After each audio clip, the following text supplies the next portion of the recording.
स्वागत है आपका बी न्यूज़ नेशन में। मैं हूं आबिद हुसैन शेख। हमारा भी लहू शामिल है इस मिट्टी में। जंग आज़ादी में मुसलमानों का किरदार। मारूफ आलिम दीन मोहतमीम मदरसा दारुल अबरार स्टेडियम मस्जिद हज़रत मौलाना अबू बकर तैयबी कौम और मुल्क के मुफक्किर ने नई नस्ल को आज़ादी के मतवालों की कुर्बानी और कारनामों को रूबरू लाने और मुजाहिद आज़ादी ने अपना तन मन धन निछावर करके मादर वतन के कर्ज और फ़र्ज़ को निभाकर वतन की आज़ाद हवाओं में हमें छोड़कर तुम्हारे हवाले वतन साथियों करके मिट्टी के वफ़ादार इसी मिट्टी में मिल गए। ऐसे ही 100 से ज़्यादा मुस्लिम मुजाहिदीन का मुख्तसर तारुफ और कारनामों की खिताब जंग आज़ादी में मुसलमानों का किरदार का खिताब का अजरा हुआ, जो आज के दौर में नई नस्ल के लिए मशाल राह साबित होगा।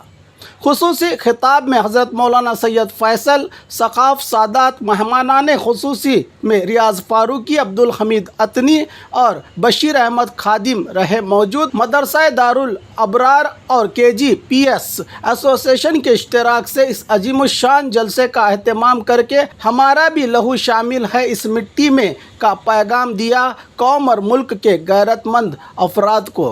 के लिए आप हज़रात ने कुर्बानियाँ दी थी, वो लम्हा अब आपके सामने आना ही चाहता है कि मकाला आपके सामने पेश किया जाएगा जो हज़रत मौलाना अबू बकर साहब तैयबी दामत बरकतुहुम ज़ीद मजदुहुम ने तैयार किया है। हज़रत मौलाना का तो तारुफ़ हो ही चुका है, मज़ीद में तारुफ़ करना नहीं चाहता, इसलिए कि किसी शायर ने कहा है तारुफ़ की क़तन ज़रूरत नहीं है, तारुफ़ की क़तन ज़रूरत नहीं है, तुम्हें जानता है ये सारा ज़माना। हज़रत मौलाना की एक बहुत ही कीमती किताब तारीख़ बीजापुर के नाम से इस मजमे में से अक्सर सुना ही हुआ होगा कि वो किताब इंशाअल्लाह बहुत ही जल्द मंज़र आम पर लाई जाने वाली है। उस किताब के मुक़द्दमे में हज़रत मौलाना ने अपना अज़्म ज़ाहिर किया है और इस शेर में बयान किया है, हम पैरवी कैस न फरहाद करेंगे, हम पैरवी कैस न फरहाद करेंगे, हम तर्ज़ जुनू और ही ईजाद करेंगे। हज़रत मौलाना का ये शेवा रहा है कि आपने जब भी जिस मज़मून पर भी जिस उन्वान पर भी कलम उठाया है तो उसका हम कह सकते हैं कि हक़ अदा कर दिया है। फ़िक़ा पर एक कीमती मकाला हज़रत मौलाना का आ चुका। इसी तरीक़े से दरस हदीस के उन्वान पर यह मजमा जानता है कि इसी जगह पर और इसी शेड के नीचे बैठकर वो दर्स का मकाला भी आपके दरस हदीस का मकाला जिसमें दरस हदीस का तारुफ़ कराया गया था और हज़रत मौलाना के ज़रिए से उलमाए कराम को हदीस की इजाज़त भी दे दी गई थी। इसी तरीके से अब बारी आई कि मुसलमानों का जंग आज़ादी में क्या किरदार है। इस पर जब मौलाना ने कलम उठाया तो उम्मीद थी कि 12-14 सफ़हात में ख़त्म हो जाएगी, लेकिन हज़रत मौलाना जब लिखना शुरू कर दिए तो लिखते ही रह गए। आकर मदरसे में कहने लगे कि मैंने जब कलम उठाया है तो कलम बर्दाश्ता होकर लिखना ही शुरू कर दिया और लिखते लिखते वो 60 सफ़हात पर यानी 30 पेजों पर पहुंचा हुआ है। वो भी ज़बरदस्ती वक्त की किल्लत की वजह से असातिज़ा इकराम ने हज़रत से कहा कि अभी वक्त नहीं है, आप मज़ीद लिखना बंद कर दें। तब आपने किताबों को बंद कर दिया और अपने कलम को बंद कर दिया और 30 सफ़हात का ये कीमती मकाला आपके सामने पेश किया है। हज़रत मौलाना का ये पैगाम है नौजवानों से ख़ुसूसन कि नहीं तेरा नशेमन कसर सुल्तानी के गुंबद पर, नहीं तेरा नशेमन कसर सुल्तानी के गुंबद पर, तो शाही है बसेरा कर पहाड़ों की चट्टानों पर। नशेमन पर नशेमन इस कदर तामीर करता जा, नशेमन पर नशेमन इस कदर तामीर करता जा कि बिजली गिरते गिरते आप ही बेजार हो जाए। इसके बाद मैं हज़रत मौलाना नमूने असलाफ़ हज़रत मौलाना अबू बकर साहब काशिफ़ी मज़ाहिरी दामत बरकतुहुम साबिक़ उस्ताद हदीस मदरसा सौलतिया मक्कतुल मुकर्रमा से बड़े अदब और एहतराम के साथ गुजारिश करता हूँ कि अपना कीमती मकाला हम सामईन के सामने पेश फरमाएँ। आइए बज़्म की रौनक को बढ़ाने के लिए आइए, आइए बज़्म की रौनक को बढ़ाने के लिए आइए, हम तिश्ना लब को जाम पिलाने के लिए आइए। हज़रत मौलाना अबू बकर साहब तैयबी। जंग आज़ादी के लिए मेरे भाइयों, हमने 1857 से 47 तक का پیریڈ لیا ہے. ویسے جنگ آزادی بہت پہلے سے شروع ہو گئی تھی. وہاں 1757 میں سراج الدولہ بنگال کے، انہوں نے انگریزوں سے جنگ کی، اور ان کے بعد حضرت ٹیپو سلطان شہید رحمۃ اللہ علیہ نے بھی 1782 میں جنگ فرمائی. تب سے یہ سلسلہ چلا ہے، لیکن ایک تسلسل کے ساتھ میں یہ لڑائی لڑی گئی ہے. یہ 1857 سے شروع ہوئی ہے. تو ہم پورے ہندوستان میں آزادی کا ایک اجمالی خاکہ پیش کرتے ہیں جو پہلے ہی صفحے میں ہے. آپ دیکھیں اس میں 15 اگست 1947 کے بعد ایک نئے ہندوستان میں جنم لیا. جذبات کی رو تھم گئی اور اس کی جگہ سنجیدگی و متانت و تدبر و فراست نے لے لی.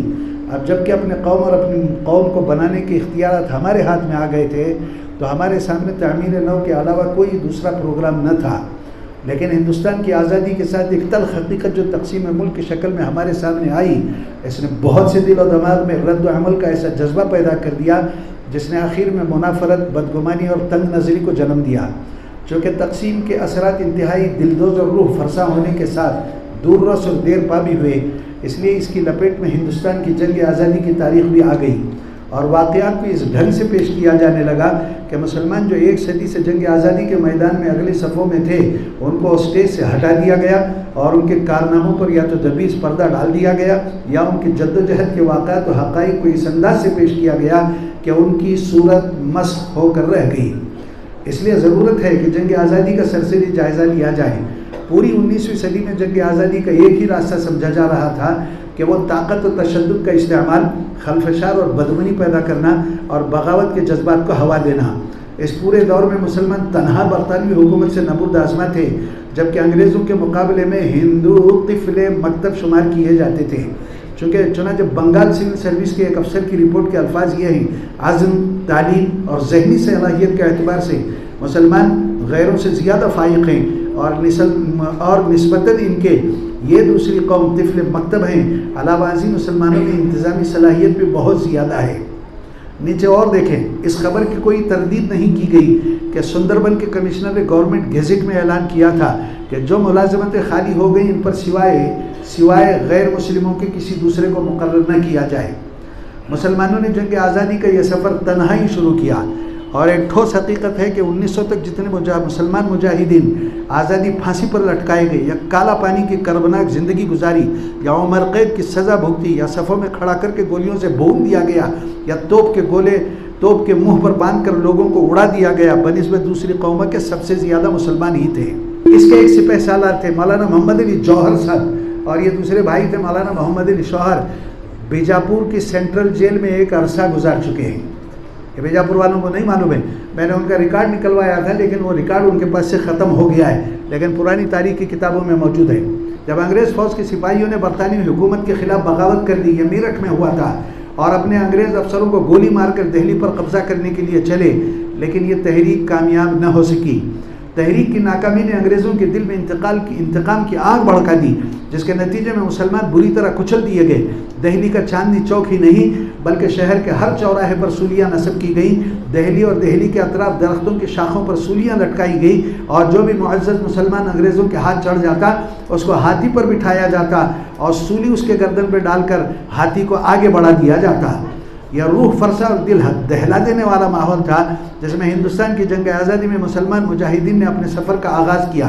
انگریز اب عدالت کی کرسی پر بیٹھ گیا تھا، مگر یہ کرسی عدل و انصاف کی نہیں بلکہ وہ اپنے واحد دشمن مسلمان سے انتقام کی کرسی تھی. کانگریس انگریزوں کو ہندوستان میں نکالنے تو کامیاب ہو گئی، لیکن اگر بااصول جماعت کی کامیابی کا دار و مدار اس کے اصولوں کی کامیابی پر رکھا جائے تو یہ ایک ناقابل انکار حقیقت ہے کہ کانگریس ناکام ہو گئی اور مسلم لیگ جیت گئی. ہندوستان نے آزادی جیت لی.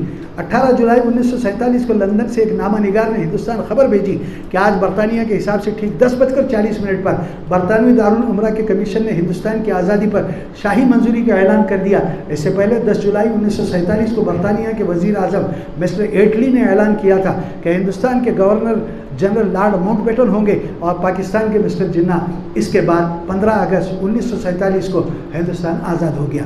اس وقت ہندوستان میں جب رات کو 12 بجے اعلان کیا تو 27ویں شب تھی، اور رات کے 12 بجے جب اعلان ہوا تو لوگ مسلمان وہ کر رہے تھے.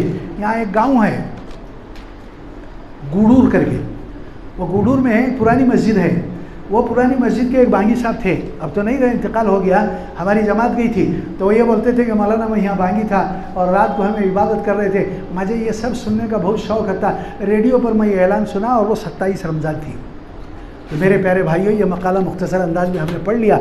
हमने कोशिश की कि ये 9 बजे तक ख़त्म करें, लेकिन ये है कि भाई ये लंबा ही होता गया।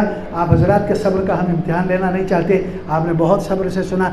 ये मकाला मदरसे के कागज़ से प्रिंट हुआ है, इसकी कीमत 52 रुपये है। जिन हज़रात ने मकाला लिया है, जाते जाते वहाँ एक डब्बा कि अब तो बीजापुर में जाकर के मदरसा कायम कर और दीनी तालीम के साथ दुनियावी तालीम शुरू कर, आइंदा के हालात बहुत ख़राब आने वाले हैं। ये बात मुझे जो बोले थे 1983 में बोले थे। उसके बाद मैं बीजापुर में एक छोटा मदरसा शुरू किया, वहाँ अली के रोज़े में था।